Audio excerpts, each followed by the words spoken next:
Phil Corrie also looking at a story this morning that suggests Labor might be not only not willing to pass stage 3 of the income tax cut plan that the government took to the election, but may repeal the already legislated stage 3. Joining me now is Finance Minister Matthias Cormann, live from Canberra this morning. Have you seen Phil Corrie's piece this morning, Minister, and what did you think of it?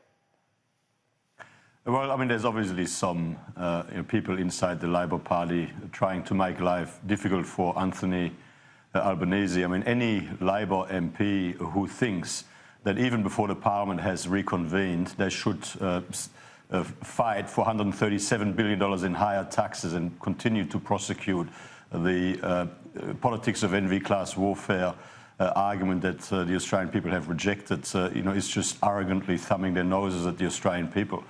The truth is that our plan for income tax relief is in the national interest. It puts more money into workers' pockets. It prioritises low and middle income earners, but it provides, it addresses bracket creep, which holds the economy back. It provides income tax relief over time to all working Australians in a way that is affordable within the budget. I mean, I can't understand why Anthony Albanese would want to be tied down to a losing pre-election argument based on the politics of envy and class warfare. Well, the Senate results seem to have come in a little earlier than expected, meaning that if you wanted to, the government could bring back Parliament next week. Will you do that? No. I mean, the Parliament will resume on the 2nd of July. And I mean, the truth is it makes no practical difference. I mean, the financial year, the 18-19 financial year, finishes on the 30th of June. People will only be able to lodge their tax returns from 1 July. And as long as the Parliament passes our income tax relief plan in full swiftly, that first week of July, the tax office will be in a position to process the tax returns and put more money into people's pockets and process those tax refunds. Yes, but what is the process at the moment? Is it going to pass in the first week? Because Labor's holding out. It seems the Senate crossbench as well. So what is your advice to people lodging their tax return? Just wait until the package passes? No, well, people should lodge their tax returns, of course, in the ordinary course of events, and the tax office will process the tax returns in the ordinary course of events. I can't imagine that the Labor Party would want to stand in the way of more money into workers' pockets, would want to continue to persist with the losing pre-election argument that the Australian people rejected based on class warfare and the politics of envy. I mean, obviously our message to the Labor Party is very clear, and overwhelmingly the message from the Australian people right around Australia is very clear. People around Australia are calling on Labor to pass the income tax relief package of the government swiftly because people around Australia understand that it is in our economic interest, and of course it will help Australian families get ahead. When will you introduce this legislation? On the 2nd of July? And do you expect it to go to a vote in that first week of Parliament? Well, look, I mean, the specific logistics, they will obviously, take place in that week. I mean, there's a few things that happen with the opening of Parliament. There'll be obviously a condolence motion to former Prime Minister Bob Hawke. So, I mean, there's some things that we'll have to do first up, but we will introduce the legislation that first week. And Anthony Albanese is on the record as saying that this could be dealt with very swiftly in an hour. We agree, and if with goodwill from across the Parliament, this could be easily dealt with that first week.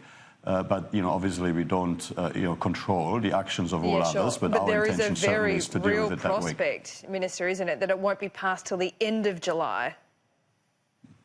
Well, it doesn't have to be. That really depends on whether the Labor Party wants to stand in the way of income tax relief for all working Australians, whether the Labor Party wants to stand in the way of low and middle income earners getting their income tax relief quickly. I mean, does Labor really want to stand in the way of $1,080 for a single worker, or $2,160 for a couple, a dual income earning couple? Do they really want to stand in the way of Australians getting that money quickly by playing political games and by persisting with a losing pre-election argument based on the politics of envy, which the Australian people have firmly rejected. Will you provide the extra information that Labor has requested? We've provided all of the relevant information. It's all published in the budget papers, incidentally. I mean, the Labor Party, again, I mean, they're persisting with an argument that they prosecuted very aggressively during the election campaign. The Australian people heard that argument. They rejected that argument. I mean, the information that is in the budget is, of course, broken down by the three stages, the fiscal impact and the revenue impact of our plan. The third stage, which is what the argument seems to be centering about, which involves the reduction of the tax rate from 32.5% to 30% for people on incomes from 45,000 to 200,000 in 24-25. That costs $95 billion over the medium term.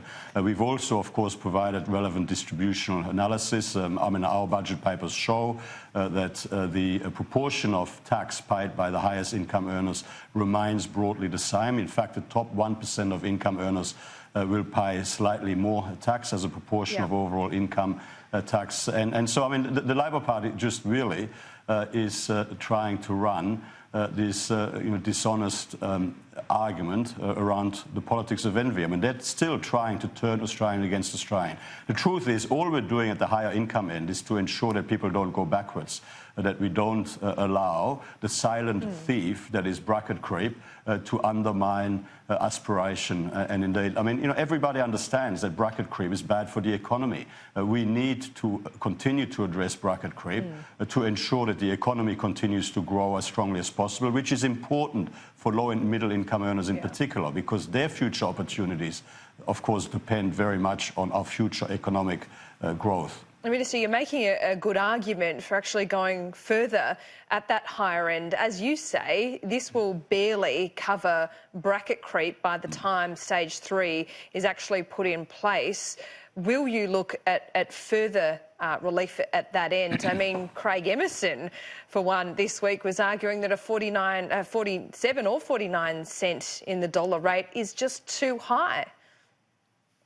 Well, look, I mean, we legislated $144 billion worth of income tax relief. Last year, we are proposing to legislate $158 billion worth of income tax relief this year. We are providing income tax relief to all working Australians in a way that is fiscally responsible and affordable within the budget. We obviously always make judgments on what is responsible. I mean, you see, we're pursuing a number of objectives at the same time. We want to ensure that the budget returns to surplus and remains in surplus all the way over the medium term and beyond. Yep. We are boosting funding for hospitals, schools, infrastructure and other essential services, and we're providing income tax relief at the same time. And all of that is accommodated in the budget bottom line as it's currently published. Now, so, I mean, what we are putting forward at the higher income end is completely reasonable. I mean, there's nothing unfair about it at all. I mean, the fact the Labor Party really should just recognise that all we're doing here is to ensure that people don't get dragged back and that we don't, undermine aspiration into the future. OK, you still seem to be negotiating with the crossbench, not leaving anything to chance here, at least not betting on Labor supporting these tax cuts and the passage through the Parliament. You met with Centre Alliance and Rex Patrick, I believe, yesterday. There's some demands being put on the table by the crossbench, such as lower gas prices, more help for pensioners. Were you able to give any assurances or guarantees? Well, firstly, the government, of course, has a long-standing agenda to bring energy prices down, including by bringing gas prices down, by boosting domestic supply of gas, in particular into the national electricity market. So, I mean, we have made, various announcements, including in the lead-up to the election, to that effect, and we continue to, of course, focus on implementing our agenda in relation to these matters. We've always said that any non-government senator that wants to meet with the government to, explain their views and put forward issues of concern to them, we're always prepared to meet. We're always prepared to discuss issues, and where appropriate, we're prepared to take good ideas and suggestions on board. But no what deals I would per say, se. though, is that Well, there will be no special deals and there will be no horse trading. What we are doing is we're engaging in good faith in open and positive and constructive conversations with those non-government senators who've sought that engagement.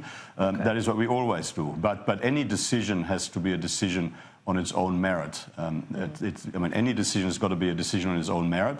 And in relation to income tax relief, it is in the national interest. It is in the interest of working Australians. The Australian people voted for it. And we will be pressing ahead and we'll be asking the Parliament to vote in support of the agenda that we took to the election and that the Australian people want to see legislated. And when's a deal not a deal? I mean, if you're not committing to anything that Rex Patrick has put on the table, you're just listening politely.